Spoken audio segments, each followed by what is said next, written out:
नमस्कार दोस्तों, आपका स्वागत है हॉरर कहानी में। आज की कहानी ट्रक ड्राइवर की है। कहानी को शुरू करने से पहले अगर आप चैनल पर पहली बार आए तो चैनल को सब्सक्राइब करें। तो चले दोस्तों, आज की कहानी शुरू करते हैं। रात के लगभग 11 बजे का समय था। कौशल, जो एक अनुभवी ट्रक ड्राइवर था, अपने ट्रक में हाईवे पर सामान लेकर जा रहा था। चारों तरफ सन्नाटा था और सिर्फ ट्रक की लाइट और इंजन की आवाज उस सुनसान सड़क पर गूंज रही थी। कौशल ने आज सुबह से कुछ नहीं खाया था, लेकिन उसे समय पर माल डिलीवर करना था। रास्ता लंबा था और ठंड बढ़ती जा रही थी। अचानक उसकी नजर सड़क किनारे खड़ी एक महिला पर पड़ी। वह सफेद साड़ी पहने हुए थी और उसने अपने बच्चे को गोद में लिया हुआ था। महिला ने कौशल को रुकने का इशारा किया। पहले तो कौशल को थोड़ी झिझक हुई, लेकिन फिर उसने सोचा कि रात के इस समय कोई महिला सड़क पर क्यों होगी। इंसानियत के नाते उसने ट्रक रोक दिया। महिला ने कहा, भाई साहब, क्या आप मुझे थोड़ी दूर तक छोड़ देंगे? मेरा बच्चा बीमार है और यहाँ कोई साधन नहीं है।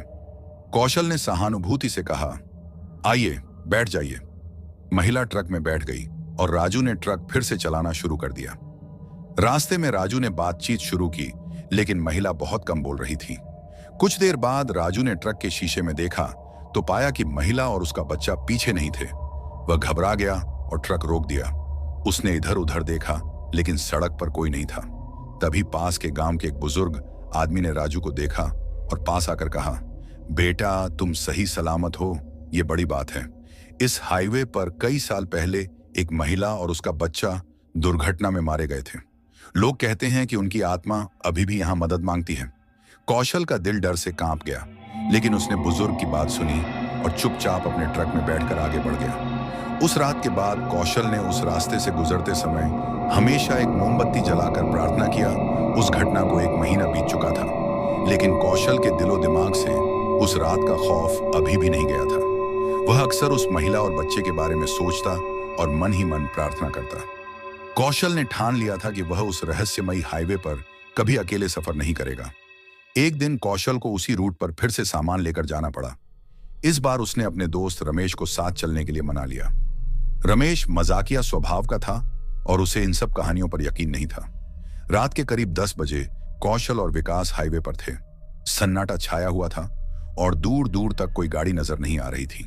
कौशल ने विकास को उस महिला और बच्चे की कहानी सुनाई। विकास हंसते हुए बोला, अरे भाई, ये सब मन का वहम है। भूत प्रेत कुछ नहीं होते, तुम बेवजह डर रहे हो। अचानक ट्रक के टायर से तेज आवाज आई, जैसे किसी ने पत्थर मारा हो। कौशल ने तुरंत गाड़ी रोकी और नीचे उतरकर टायर चेक करने लगा। टायर में कोई समस्या नहीं थी। तभी विकास ने ट्रक के शीशे से बाहर झांक कर देखा और उसका चेहरा डर से सफेद पड़ गया। विकास कांपती आवाज में बोला, कौशल, वो देखो पीछे। कौशल ने पीछे मुड़कर देखा तो वही सफेद साड़ी वाली महिला दूर सड़क पर खड़ी थी, लेकिन इस बार वह अकेली थी। बच्चा उसकी गोद में नहीं था। कौशल की हिम्मत जवाब देने लगी, लेकिन उसने खुद को संभालते हुए विकास से कहा, गाड़ी में बैठो, यहां से निकलते हैं। जैसे ही कौशल ने ट्रक स्टार्ट किया, महिला अचानक उनकी ट्रक के पास आ गई और खिड़की पर जोर से हाथ मारा। उसके चेहरे पर गुस्सा और दर्द दोनों साफ झलक रहे थे। महिला की दर्द भरी आवाज गूंजी, मुझे छोड़कर क्यों जा रहे हो? मेरे बच्चे को ढूंढने में मेरी मदद करो। विकास तो डर के मारे बेहोश हो गया। कौशल ने हिम्मत जुटाकर महिला से पूछा, तुम्हारा बच्चा कहाँ है? महिला ने एक पुरानी झील का नाम लिया जो हाईवे के पास थी। कौशल ने फैसला किया कि इस रहस्य को सुलझाए बिना वह नहीं जाएगा। उसने ट्रक झील की ओर मोड़ लिया। जब वे झील के पास पहुंचे तो वहां एक पुराने पेड़ के नीचे मिट्टी में कुछ दबा हुआ दिखाई दिया। कौशल और विकास ने हिम्मत करके वहां खुदाई की। कुछ ही देर में उन्हें एक छोटे बच्चे की हड्डियां और एक लाल कपड़ा मिला। महिला का चेहरा अचानक शांत हो गया। वह मुस्कुराई और कहा, अब मेरी आत्मा को शांति मिलेगी। इतना कहकर वह महिला धीरे धीरे हवा में गायब हो गई। कौशल और विकास डर और हैरानी में थे, लेकिन उन्हें एहसास हुआ कि उन्होंने एक अधूरी कहानी को पूरा किया है। उस रात के बाद उस हाईवे पर किसी ने उस महिला को कभी नहीं देखा। कौशल ने यह अनुभव हमेशा याद रखा और हर सफर से पहले एक दिया जलाकर उन आत्माओं की शांति के लिए प्रार्थना की। कुछ महीने बीत गए। कौशल की जिंदगी अब पहले जैसी हो गई थी, लेकिन उस रात की घटना ने उसे और भी ज्यादा दयालु और सतर्क बना दिया था। उसने महसूस किया था कि इस दुनिया में हर आत्मा की कोई ना कोई अधूरी कहानी होती है। एक दिन कौशल को एक पहाड़ी इलाके में सामान पहुंचाने का काम मिला।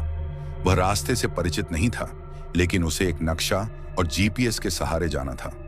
यह रास्ता घने जंगलों और ऊंचे पहाड़ों के बीच से होकर गुजरता था। उसके ट्रक का साथी इस बार फिर विकास था, जो पिछली घटना के बाद अब थोड़ी हिम्मत कर चुका था। सफर दिन के समय शुरू हुआ, लेकिन पहाड़ी इलाके में शाम जल्दी हो जाती है। सूर्यास्त के बाद चारों ओर अंधेरा छा गया। सड़क पतली और खतरनाक थी और हर मोड़ पर सतर्कता जरूरी थी। रात के करीब 9 बजे कौशल और विकास एक सुनसान जगह पर पहुंचे। रास्ते में एक पुराना टूटा फूटा पुल आया। पुल पार करना खतरनाक लग रहा था, लेकिन आगे बढ़ना उनकी मजबूरी थी। जैसे ही उन्होंने ट्रक को पुल पर चलाया, अचानक ट्रक बंद हो गया। विकास ने घबराकर कहा, यह क्या हुआ? गाड़ी क्यों बंद हो गई? कौशल ने कहा, शायद इंजन में दिक्कत है, देखता हूं। कौशल ट्रक से उतरा और इंजन चेक करने लगा। रमेश ट्रक में ही बैठा रहा। तभी विकास ने ट्रक के पीछे किसी की परछाई देखी। उसने बाहर झांक कर देखा तो एक बूढ़ा आदमी, लंबी दाढ़ी और अजीब कपड़े पहने, ट्रक के पास खड़ा था। विकास ने हिम्मत जुटाकर पूछा, कौन हो तुम? यहां क्या कर रहे हो? बूढ़ा आदमी धीरे धीरे मुस्कुराया और बोला, इस पुल से पार मत करो, यह तुम्हारे लिए अच्छा नहीं होगा। विकास ने डरते हुए कौशल को आवाज लगाई। कौशल ने पीछे मुड़कर देखा तो वहां कोई नहीं था। विकास ने घबराहट में कहा, मैंने सच में उसे देखा, वो कह रहा था, पुल पार मत करो। कौशल ने विकास को शांत किया और ट्रक को फिर से स्टार्ट करने की कोशिश की। ट्रक स्टार्ट हो गया, लेकिन जैसे ही उन्होंने पुल पार करना शुरू किया, उन्हें एक जोरदार चीख सुनाई दी। चीख इतनी भयानक थी कि दोनों का दिल दहल गया। पुल पार करते ही ट्रक अचानक रुक गया। उन्होंने देखा कि सड़क के किनारे एक छोटा सा मंदिर था। मंदिर के अंदर एक पुजारी दिया जला रहा था। कौशल और विकास मदद मांगने के लिए पुजारी के पास गए। पुजारी ने उनकी हालत देखकर पूछा, क्या तुमने पुल पार किया है? कौशल ने कहा, हां, पर क्यों? पुजारी ने गंभीरता से कहा, उस पुल पर कई साल पहले एक हादसा हुआ था। एक बस नदी में गिर गई थी और उसमें 20 लोग मारे गए थे। उनकी आत्माएं अब भी उस जगह पर भटकती हैं। मैंने तुम्हें मंदिर से गुजरते देखा, इसलिए तुम्हें चेतावनी देने का इंतजार कर रहा था। पुजारी ने बताया कि इन आत्माओं की मुक्ति के लिए एक विशेष पूजा करनी होगी। कौशल और विकास ने पुजारी के निर्देशों का पालन किया। उन्होंने दिया जलाया और उन आत्माओं की शांति के लिए प्रार्थना की। जैसे ही पूजा खत्म हुई, एक ठंडी हवा चली और उन्हें पुल के पास से एक हल्की रोशनी उठती हुई दिखाई दी। पुजारी ने कहा, अब उनकी आत्माओं को शांति मिल गई है। कौशल और विकास ने उस रात महसूस किया कि हर आत्मा के पीछे कोई ना कोई दर्दनाक कहानी होती है। उन्होंने ट्रक स्टार्ट किया और सुरक्षित मंजिल तक पहुंच गए। उस घटना के बाद कौशल ने फैसला किया कि वह हर सफर से पहले उन आत्माओं के लिए प्रार्थना करेगा जिन्होंने अपने जीवन में दर्द झेला। कौशल अब एक अनुभवी ट्रक ड्राइवर बन चुका था। उसके हर सफर में कुछ अनहोनी या रहस्यमयी घटना जरूर होती थी, लेकिन इस बार जो हुआ वह उसकी जिंदगी का सबसे खौफनाक और भावुक अनुभव था। इस बार कौशल को सामान लेकर एक दूरस्थ इलाके के गांव जाना था। गांव का नाम चंद्रपुर था, जो एक गहरी घाटी में स्थित था। यह इलाका सुनसान था और वहां तक पहुंचने के लिए सिर्फ एक पुराना जंगल का रास्ता था। लोग कहते थे कि वह गांव भटकता हुआ गांव है, लेकिन कौशल ने इन बातों पर ज्यादा ध्यान नहीं दिया। रात के 8 बजे राजू ने सफर शुरू किया। ट्रक में वह अकेला था, क्योंकि रमेश इस बार साथ आने से डर गया था। चारों तरफ घना जंगल था और केवल ट्रक की हेडलाइट्स अंधेरे को चीर रही थी। जंगल के रास्ते में कौशल को एक बूढ़ी औरत सड़क किनारे खड़ी दिखाई दी। उसने सफेद साड़ी पहनी हुई थी और अपने हाथ में एक लाल कपड़ा पकड़ा था। कौशल ने ट्रक रोका और पूछा, माताजी, आप यहां इस वक्त क्या कर रही हैं? वह औरत धीरे से मुस्कुराई और बोली, मुझे चंद्रपुर तक छोड़ दो बेटा, मैं भी वहीं जा रही हूं। कौशल ने उसे ट्रक में बैठा लिया, लेकिन जैसे ही ट्रक आगे बढ़ा, उस बूढ़ी औरत ने अजीब बातें करनी शुरू कर दी। उसने कहा, इस गांव में जो भी जाता है वो वापस नहीं आता, तुम क्यों जा रहे हो? कौशल ने थोड़ा असहज महसूस किया और पूछा, आप ऐसा क्यों कह रही हैं? औरत ने गहरी आवाज में कहा, तुम सच में नहीं जानते, चंद्रपुर अब सिर्फ मृत आत्माओं का गांव है।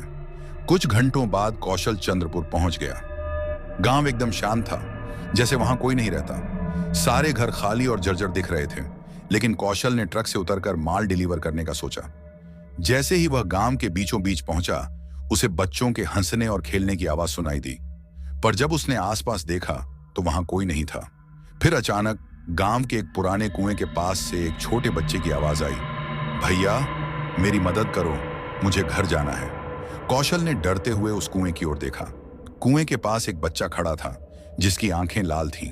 कौशल कांपने लगा, लेकिन फिर भी उसने हिम्मत करके पूछा, तुम यहां क्या कर रहे हो? बच्चे ने रोते हुए कहा, हम सब यहां फंस गए हैं, हमें मुक्त करो। कौशल को समझ में नहीं आ रहा था कि वह क्या करे। तभी अचानक वह बूढ़ी औरत फिर प्रकट हुई और बोली, यह गांव कई साल पहले एक हादसे में तबाह हो गया था। एक ट्रक ने गांव के बीचों बीच आग पकड़ ली थी, जिससे पूरा गांव जलकर राख हो गया। तब से यह गांव भटक रहा है। कौशल की आंखों में आंसू आ गए। वह सोचने लगा कि उन मासूम आत्माओं को कैसे शांति मिले। उसने गांव के मंदिर में जाकर दिया जलाया और प्रार्थना की। उसने कहा, हे भगवान, इन मासूम आत्माओं को शांति दें, इन्हें इस यातना से मुक्ति दिलाएं। जैसे ही कौशल ने प्रार्थना की, गांव में हल्की रोशनी फैल गई। बच्चों की हंसी और रोने की आवाजें धीरे धीरे बंद हो गईं। बूढ़ी औरत ने मुस्कुराते हुए कहा, तुमने जो किया उसके लिए भगवान तुम्हें आशीर्वाद देंगे। अब हम सब शांति से जा सकते हैं। वह और गांव के बाकी साए धीरे धीरे गायब हो गए। कौशल का दिल भारी था, लेकिन उसे खुशी थी कि उसने उन आत्माओं को मुक्त किया। उस रात के बाद कौशल ने कभी उस रास्ते पर कदम नहीं रखा, लेकिन वह हर दिन उन मासूम आत्माओं के लिए एक दिया जलाना नहीं भूलता।